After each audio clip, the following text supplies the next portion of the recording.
1 de votre nouvelle émission Regard qui reçoit aujourd'hui le docteur Théophile Obenga d'origine congolaise. Théophile Obenga enseigne à l'université d'État de San Francisco en Californie aux États-Unis. Docteur, bonjour. Bonjour, oui. Théophile Obenga, vous venez de publier un nouvel ouvrage qui s'intitule L'appel à la jeunesse africaine. Appel à la jeunesse africaine. Pourquoi ce clin d'œil à la jeunesse du continent noir? Mais je vous remercie pour votre interview. La jeunesse, il y a combien de jeunes d'abord en Afrique noire? Ils sont à peu près entre 15 ans et 20 ans, ou 25 ans, 40 ans, c'est des jeunes. Ils sont 400 millions. Une population de 400 millions d'habitants, des jeunes, entre, disons, 15 et 30 ans. 400 millions.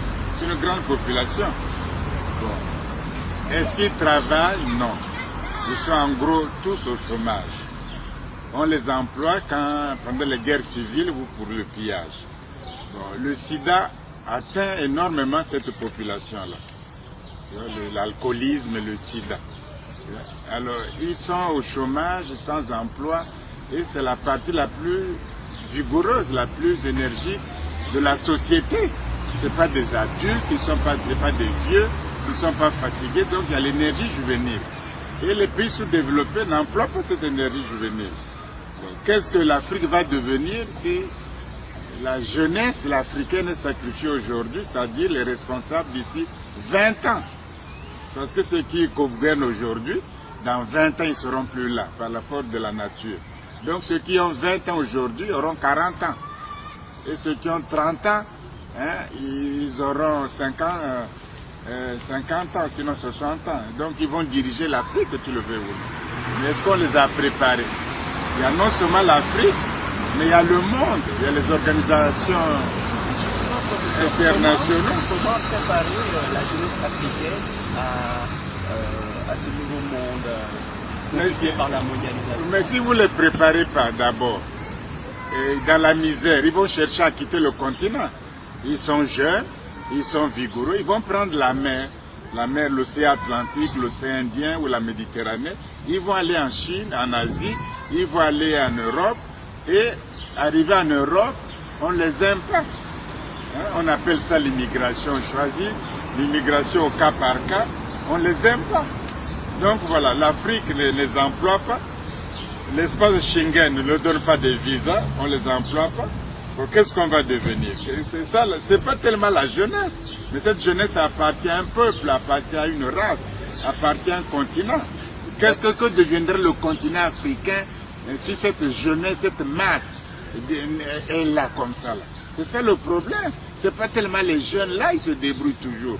Mais en gros, c'est un déchet africain qui va affecter l'Afrique. Vous voyez, c'est ce qui va arriver, ça sera quoi? Ce qui arrive en Afrique du Sud aussi.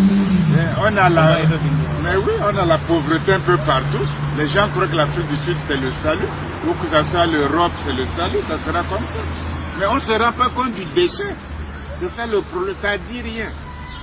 Vous ne vous rendez pas compte que le chômage à Dakar, à Abidjan, Brazzaville, à Kinshasa, à Nairobi, dans les capitales, il y a un déchet là. On ne s'en rend pas compte. Justement, comment faire face à ces fléaux pour sortir le continent de leur monde? Mais il faut réfléchir, c'est le pouvoir. À quoi sert le pouvoir politique? Si le pouvoir politique va créer les déchets, quel est le sens de ce pouvoir politique? Créer les déchets.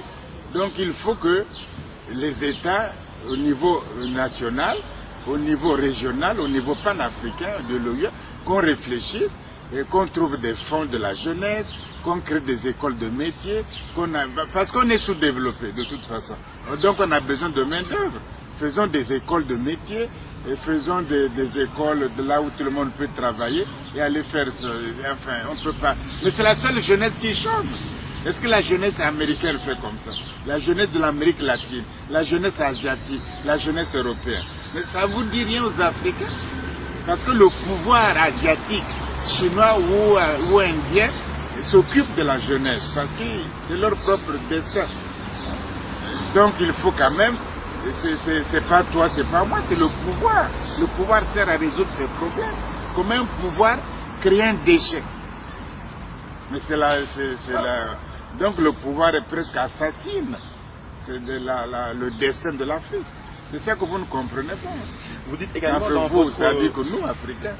Justement, professeur, vous dites également dans votre dernier ouvrage que, en fait, l'appel à la renaissance africaine, quelque part, c'est la condition sine qua non pour ériger l'État fédéral africain.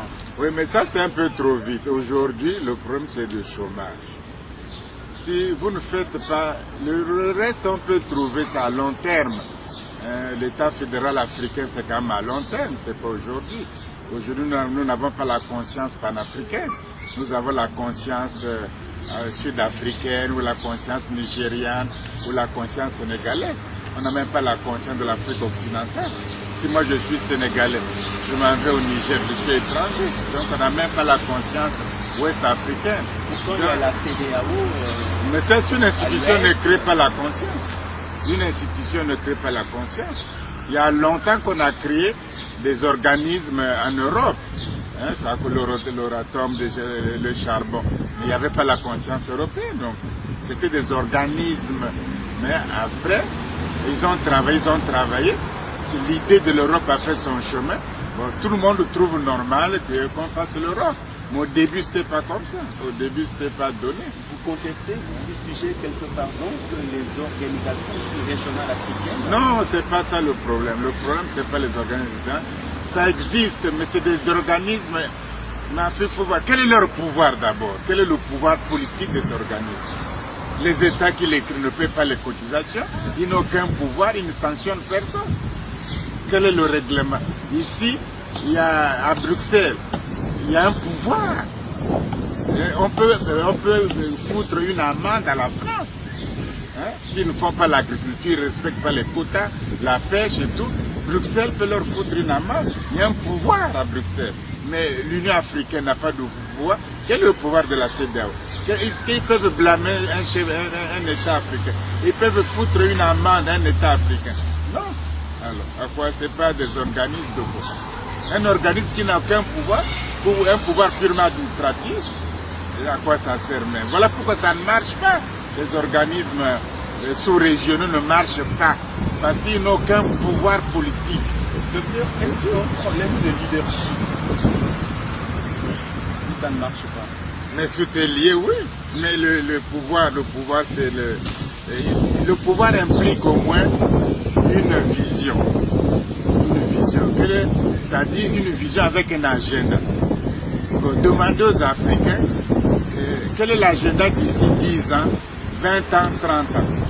Tandis que les Européens, on a déjà d'ici presque 2100, parce qu'ils veulent faire l'énergie du soleil, l'adapter sur Terre. Il y a un agenda. Quel est l'agenda africain?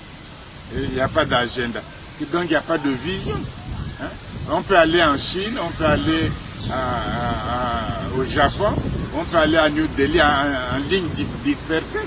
Quel est l'agenda? Qu'est-ce qu'on doit faire d'ici 10 ans, d'ici 20 ans, d'ici 30 ans, d'ici 50 ans?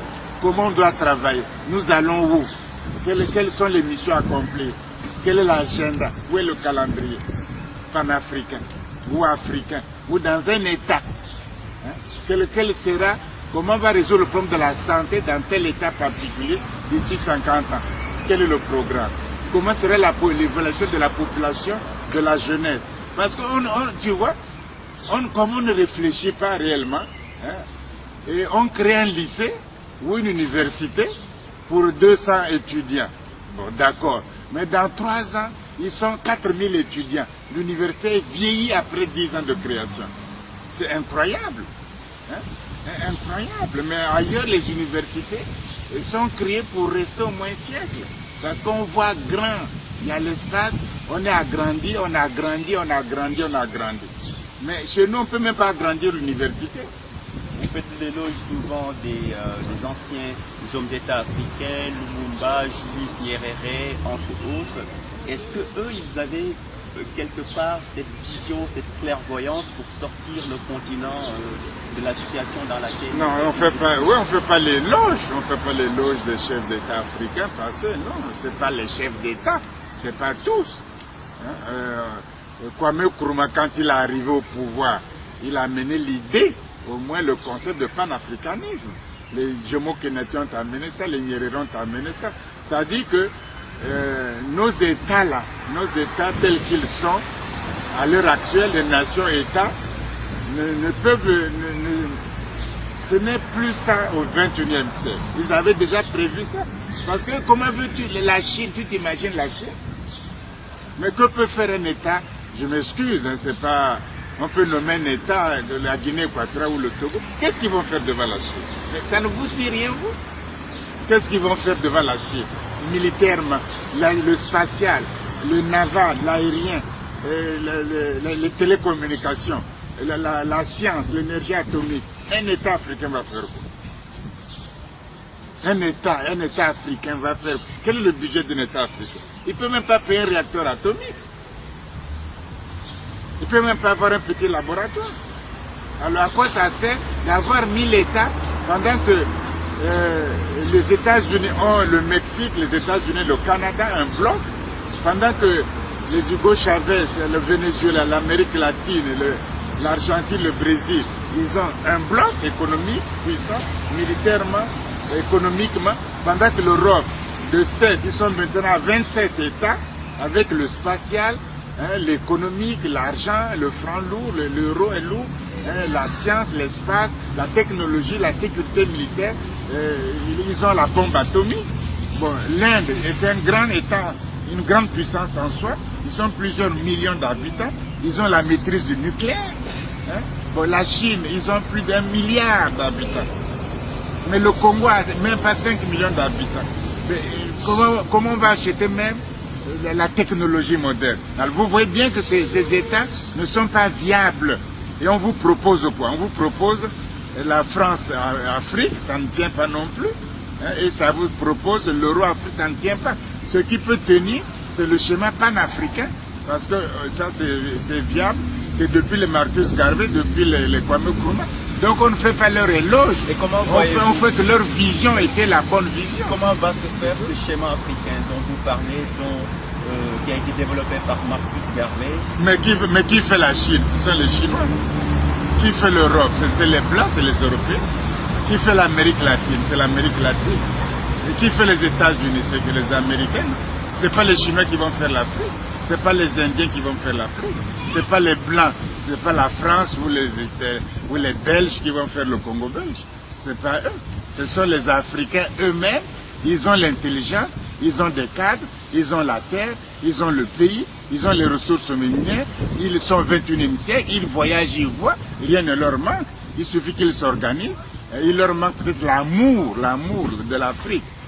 Des Africains, s'ils avaient ça, ils allaient bâtir, même aller plus vite, parce que tout le monde vient prendre les richesses africaines pour se développer.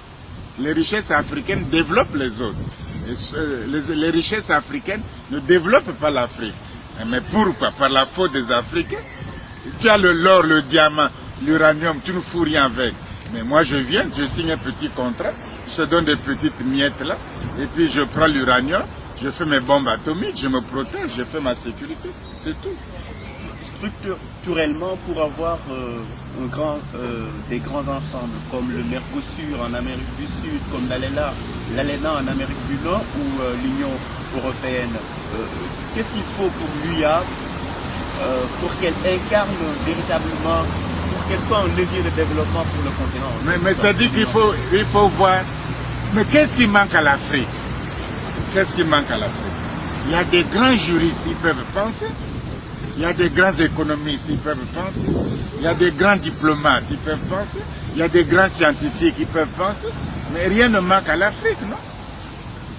Mais les Africains enseignent dans les grandes universités américaines. Il y a beaucoup de Nigériens là-bas qui font de la haute physique, des hautes mathématiques, les ordinateurs, c'est à la NASA, mais c'est des Nigériens, top niveau.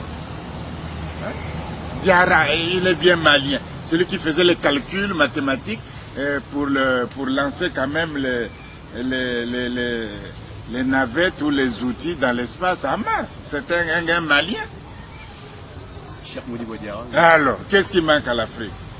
Mais c'est pas les Chinois. Comment retenir? Mais c'est vous-même, c'est vous-même. Si vous voulez jouer au tam-tam tout le temps, bon, jouez au tam-tam. Si vous décidez que non, quand même, trop c'est trop, essayons de faire mieux. Parce que si vous faites mieux, vous attirez le respect des autres aussi. C'est tout. Mais si on est là, on rigole, on fait rien. Bon, les gens vous donnent des aides. La Banque mondiale qui est très corrompue va vous donner les aides. Le Fonds monétaire international qui est très corrompu, ils sont tous corrompus. La Banque mondiale est très corrompue. Le Fonds monétaire international est très corrompu. Ils ne sont pas créés pour aider l'Afrique. On n'a jamais créé la Banque mondiale et le Fonds monétaire international pour la misère africaine. Jamais. On ne crée pas l'Union africaine pour la misère africaine. Jamais. On ne crée pas comme vous dites, pour la misère africaine. Aucune structure mondiale n'est créée pour la misère africaine. Ce sont les Africains eux-mêmes qui doivent résoudre les Africains. Mais pourquoi la France, mais les États-Unis sont endettés? Ils sont le déficit, ils sont des budgétaires déficitaires, les États-Unis, à l'heure actuelle, déficitaires. Mais ils prennent l'argent, ils vont faire des emprunts au Japon, en Chine, en Corée du Sud et en Allemagne.